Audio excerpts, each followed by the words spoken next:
Sveiciens lieldienu priekšvakarā. Nu ko, esmu jūsu ekrānos ar pavisam mazu sēriju par aizdīto kārtu, par Premjerlīgu, par fantasy, un izskriesim cauri visam, es domāju, 11-20 minūtēs, un dosimies baudīt 4 brīvas dienas. Lieliski, vai ne? Bet 4 brīvas dienas nebūs Premjerlīgas spēlētājiem, kas jau rītdien, sestdien, sāks 33. kārtu. Un arī fantasy punkti, fantasy komandas krāsies un krās savus punktus un dosies kaujā par pēdējām cīņām, par pēdējām vietu sadalīšanām.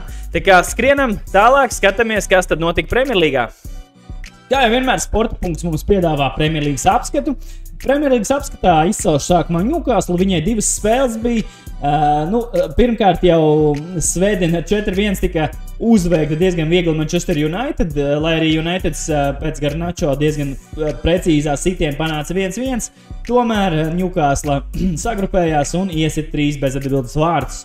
Newcastle arī otrā spēle šajā kārtā, dubultā nedēļa, viņiem dubultā spēļu nedēļa, un te bez problēmām trešdienas vakarā ar 5-0 tika sagraut Crystal Palace, un tādējādi Newcastle ne tikai iesita 9 vārdu 2 spēlēs, bet arī saviem fantasy menedžeriem atnesa ļoti vērtīgus punktus. Chelsea ar Ipswichu nospēlēja 2-2, Chelsea kārtējas klupiens svarīgā sezonas posmā, izkrišana no Eiropas zonas nav tālu, tā ka Chelsea nedaudz jāsaņemās. Liverpool ar 2-1 pārspēja West Hamu, pietuvojoties vēl tuvāk titulam. Tas tituls jau varētu tikt nodrošināts jau tuvākajā laikā. Wolves ar 4-2 pārspēja Tottenham Hotspur, arī šeit nedaudz negaidīt, bet ja paskatāmies tabulā, abas komandas ir attiecīgi vienotrai blakus 15-16 vietā, tāpēc, tāds zīmīgs duelis arī šīm komandām. Manchester City ar 5-2 sagrāvā Crystal Palace. Crystal Palace 2 spēlēs 10 ielaisti vārti. Ja mēs vēl nesen ar Rebeku un Filipu podkāstā runājām, Crystal Palace diezgan laba aizsardzība, tad Newcastle un City šo teoriju nedaudz mums apgāza. Brightonai 2-2 ar Leicesteru, Nottingham ar 0-1 piekāpās Evertonai, arī Nottinghamai sāpīgs zaudējums cīņā par 3. pozīciju. Newcastle to ir apsteigusi tabulā, redzam. Southamptonai 0-3 zaudējums pret Aston Villa. Aston Villa svarīgi punkti cīņā par Eirokausiem. Aston Villa tikko kā izkrita no Champions Līgas ceturtdaļfinālā zaudējot, bet diezgan labu sniegumu demonstrēja šī Birminghamas komanda. Un Arsenālam neizšķirs pret Brentford 1-1. Viss notiek tā, lai Liverpool diezgan droši tiktu pie šī titula un bez tādām liekām galvas sāpēm jau aizvadītu pēdējās kārtas šajā sezonā. Kā lūk izskatās arī tabula: Liverpool, Arsenal, Newcastle, Nottingham, Manchester City, pēc tam Chelsea, Aston Villa. Lejasgala, Southampton, Leicester, Ipswicha, West Ham, tad ir Wolves, tad ir Tottenham, bet Wolves ir 4 uzvaru gājiens un diezgan droši varētu teikt, ka ļoti stabili saglabās vietu beigās Premjerlīgā. Iksi, 3X šoreiz, protams, nevar izcelt atkal Muhamedu Salāhu, atkal jauns rekords viņam, šoreiz ne fantasy kontekstā, bet cieši saistīts ar fantasy tēmu. 45 vārtos tieši ir iesaistījies šosezon Muhameds Salahs, labojot Premjerlīgas rekordu. Premjerlīgas rekordu, kad tiek izspēlēts 38 spēles, ir 38 kārtas. Tātad ar vārtiem un rezultīvu piespēli viņš kopā iesaistījies 45 vārtu gulumos. Ja mēs atveram šo tabulu, Liverpool ir iestus 74 vārtus, tātad vairāk kā pusi vārtu ir Muhameda Salāha nopelns. Kosmiski. Un redzam arī, kāds spēlētājs viņš ir apsteidzis šīs līgas vēsturē. Manchester United atkal atgriezušies X-os, atkal negatīvi, protams, un redzam, Manchester United šobrīd ir zaudējis jau vairāk spēļu, kas ir 115 visā Aleksa Fergusona valdīšanas vēsturē, kā bija. Aleks Fergusons pēc turas bija 810 spēlēs Premjerlīgā, un viņš zaudēja tikai 114 reizes, kamēr nākamie visi treneri redzam, Mois, Van Gaals, Mourinho, Stulšers, Ten Hāgs un Amorims nospēlējuši kopā 445 spēles un zaudējuši 115. Vaiprāts. Bet vaiprāts ir arī Edersons. Vaiprātīgs ir Edersons vārdsargs, kā zināms. Šo sezonu Premjerlīgā atdevis 4 rezultatīvas piespēles. Un redzam, par ko viņam ir vairāk piespēles. Gakpo, Rashfords, Nkunku un arī Garnacho. Nu, tas tāds zīmīgs spēlētāji, protams, te vēl varētu ļoti daudz spēlētājs nosaukt. Nu, superīgi. Edersons spēlē ļoti labi ar kājām. Nu, Onanas, starp citu, gaidīja ko līdzīgu, bet, kā es redzēju, vienu labu memu, Onanu izdevās notirgot Napoli, ja nemaldos, diezgan labi ar tām pāris spēlēm Champions Līgā, tīpaši, vai bija Interā? Kur viņš spēlēja? Interā, laikam, ja? Nu jā, izdevās viņam sev pārdot un diezgan labi aizgāja. Tālūk, standarta līga, nevis standarta līga, bet Premjerlīga un tās X-i, dodamies pie Fantasy. Sākam ar virslīgu. Dārgie virslīgas menedžeri aizpucāži šajā nedēļā bija labākais. 78 punkti viņiem, savukārt priežot Husky ar Ārvi pie ruļiem ar tikai 22 punktus iekrāja. Nu, tabulā liela izmaiņa nav, pa vidu esam nedaudz piedzīvojuši vienu vietu kritumu, vienu vietu kāpumu, bet Latvijas Gunners diezgan droši soļo pretim triumfam šajā sezonā, jo Mārtiņš nevienu reizi ir uzvarējis Premjerlīgas Fantasy mūsu. Redzam, jau hashtags jeb restīti ir Latvijas Gunner uzvaru ailītē, nu tātad viņam ir jau vairāk kā 20 uzvaras. Otrā līga redzam A grupā Verkaļu ezerniekiem 91 punkts, savukārt aizkauklis veciem rajonam tikai 20. Warrington Leo pirmais, Gārs un G. Spotters otrais, savukārt aizkauklis vecais rajons turpina cīnīties par top 3, šobrīd trešais. Grupā nekāda izmaiņa nenotika, šīs kārtas ietvaros, 32. kārta bez izmaiņām. Un B grupā gan viena izmaiņa, Mešiem Bebriem izdevās pakāpties tuvāk top 3-niekam, apsteigt Rīgas Bedres. Savukārt Cīravas raķetēm 100 punkti un lielākā punktu summa. Cīravas raķetes šobrīd 3. vietā, FC Valmiera Muiža, kas ir 8. pozīcijā, iekrāja 24 punktus, kas bija mazākā punktu summa. Īstenībā nē. Nu, tā ir vecums nenāk viens, kā saka Praulins Bonapartiem, Dāvidam vismazākā punktu summa. Piedod lūdzu, Aleksandra, tev nav mazākā punktu summa. Tev nav tik traki. Tālāk izskatās otrā līga, un ķeramies klāt arī trešajā. Lielvārdu Spelmaņā grupā iekrāja 97 punktus un labākā punktu summa Rīgas Gunneram 20 punkti un sliktākā. Jā, ir sliktākā. Šeit viss kārtībā. Izmaiņas lielākās tieši Lielvārdu Spelmaņiem ir vislielākā korekcija grupā. 2 vietas uz augšu viņš pakāpies no 7. uz 5. pozīciju un turpina cīņu par medaļām. Šeit Riga Gunners ir 1. vietā, arī diezgan pārliecinoši vāc šos punktus un dodas pretim titulam. Bet par 3. vietu mēs te vēl noteikti pacīkstēsimies. B grupā Līzum Fireball 78 punkti, arī diezgan labs rādītājs, bet ļoti slikts rādītājs teiks Kings. Tikai 15 punkti grupas pastarītim Edmundam. No Edmundam šī sezona nav pārāk veiksmīga, arī vēl 1000 punktu robežu nav sasniedzis, vienīgais grupā, bet neko. Nu, vienmēr ir nākamā sezona, jāņem kā saka, par kaut kādu arī mācību šī sezona un jāmēģina nākošu gadu uzlabot rezultāts. B grupas līderis ir Magic Seagold Oskars, Ogras Cālēna Artūrs ir otrais, un šeit stabila cīņa par 1. un 2. vietu, un par 3. vietu Balvu Vilki Fireball. Nu, mažai traktoris arī vēl var iespraukties, bet ļoti grūti viņam būs. Es teiktu, ka Balvu Vilki un Līzum Fireball arī sadalīs bronzas godalgas šajā grupā.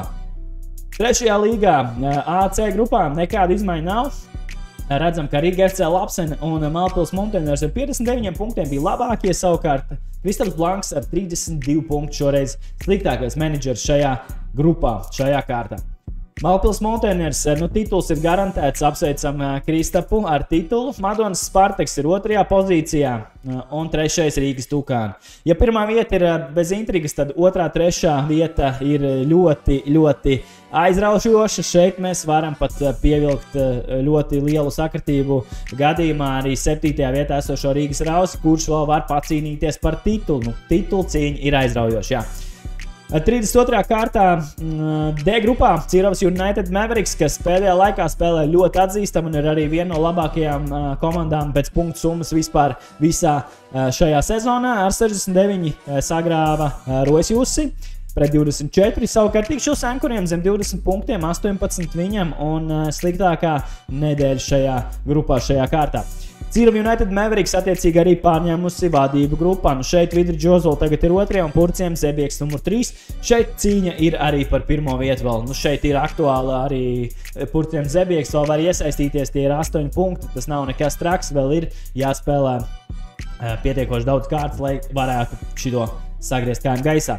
Ils Brasšuļi noslīdējuši uz 10. pozīciju. Nu, te mēs lejas galā arī redzam visu laiku izmaiņas šajā grupā. Šeit mētājās komandas un arī cīņa par nepalikšanu pēdējās vietās arī ir diezgan spraiga. Varbūt jau izsacinājāt, ka Ģirčs Šuburs ir kļuvis par kārtas dūzi, 100 punkti viņam un Midfields viņam sakrājas 60 punktus. Dubulto nedēļa, jā, dubultā nedēļa Newcastlai, un arī Newcastles spēlētājs ar 27 punktiem ir labākais šo 2 kārtu laikā. 3 goli, 1 piespēle, 4 bonus punkti ir Barnesam. Līdz ar to varam apstīties arī Cīravas raķešu sastāvu, kas tad viņam midfieldā bija tik iespaidīgs. Nu, Tonali viņam un, protams, arī Barnes jau pieminētais sastāvā. 3 Newcastle spēlētāji, arī Šārs viņam aizsardzībā, Šaram viena sausā spēle un kopā arī diezgan prāva punktu summa. Bet, nu, ja mēs paskatāmies, Svens, Mičels, nu neko neatnes, vai ne? Un ar visu to Cīravas raķetes ir diezgan iespaidīgi nedēļa aizdījis, apsveicu Ģirtu, un Ģirtam arī būs vēl vienreizi viņa komanda tiks pieminēta. Tas nenotiks šeit, jo šeit es pieminēšu Oskaru un Magic Sigulda, kas, manuprāt, ir arī nodrošinājis labākā menedžera statusu vispār kopējā ieskaitē. 1640 punktu, seko Warrington Lior 1516, un tad jau Riga Gunners noslēdz trīnieku ar 1508. Es domāju, gan Cīrava United Mavericks, gan Mountaineers, gan tās pašas raķetes īstenībā jāpiemina, gan ir, varētu vēl pacīnīties par top 3, par 1. vietu noteikti, ka nē. Nu, un kāpēc es Ģirtu pieminēt gribu vēlreiz, viņš ir iekļuvis Slavas zālē, un Slavas zālē viņš ir iekļuvis ar šo savu sasniegumu 100 punktiem. Šī nebija izteikti dubultā nedēļa, jo nebija dubultā nedēļa tur 3 un vairāk komandām, tāpēc es šo lieku ieskaitē. Un ieskaitē tiek arī Kaspars Jansiņš, apsveicu Kasparu, 97 punkti viņam, un arī viņam vieta Slavas zālē. Nu, Jansiņš Kaspars ar 97 punktiem ir 3. Sirmais no 1. sezonas 7. kārtas ir joprojām iekšā, bet zaudējis savu līderu godu. Starp spēlētājiem es izcelšu Barnesu, viņš ir 1. vietā, 2. ir Palmers un 3. vietā arī ir Palmera iespētais. Tālūk Slavas zāle. Publiskā līgā apskatāmies Pacers komandai labākā punktu summa 115 punktu šajā reizē, un viņš šobrīd 17. pozīcijā mūsu līgā, bet 1. vietā joprojām Linārds Iļins, kurš izmisīgi cenšas noturēt savu pozīciju un cenšas noturēties. Mainās trīnieks, te mainās dažādi spēlētāji menedžeri trīniekā, bet Līnārds nemainīgi turās 1. vietā un cenšas nosargāt šo savu līderu godu, lai sezonas beigās es viņam varētu pasniegt Kola Palmeru kreklu, kurš šoreiz nav man aiz muguras izlikts, bet balva paliek nemainīga. Tā kā tā izskatās publiskā līga, un ar to mēs arī noslēdzam. Un šajā reizē gribu pastāstīt ātri par nākamo kārtu, kas startēs jau rīt, sestdien, 19. aprīlī ar spēlēm 17:00, 4 spēles uzreiz. Tātad sastāvi jāsaliek līdz 15:30 menedžeri. Šodien līdz 15:30 piekdienā saliek brīvos aģentus, un rītdien līdz 15:30 ir jāsaliek kaujas sastāvi. Cīņas ir svarīgas, bet noteikti šajā kārtā ir jāizceļ Arsenal komanda, Manchester City komanda, Aston Villas komanda, Crystal Palace komanda. Visām šīm 4 nosauktajām komandām ir dubultā nedēļa, kas nozīmē, ka punkti lasīsies 2 tik labi.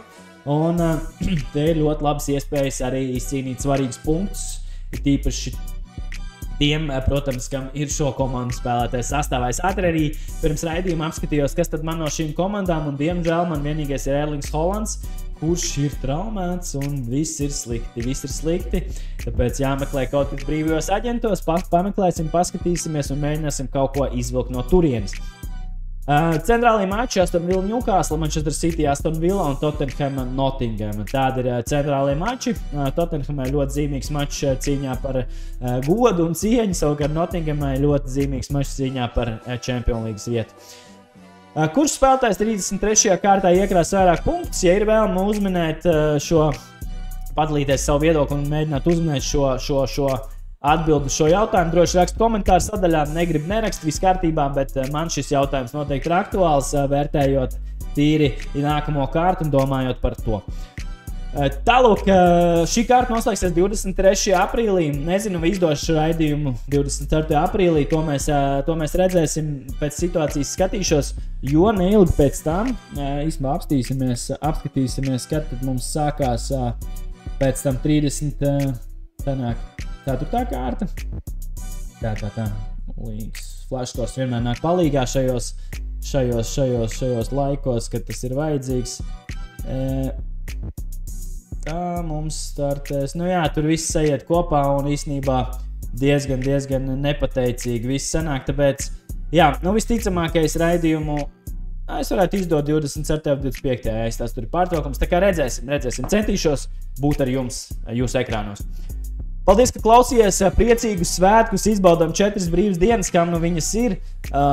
Svinam atbildīgi, skatāmies futbolu, baudam Premjerlīgu, labāko līgu pasaulē un tiekamies jau pavisam drīz. Atā!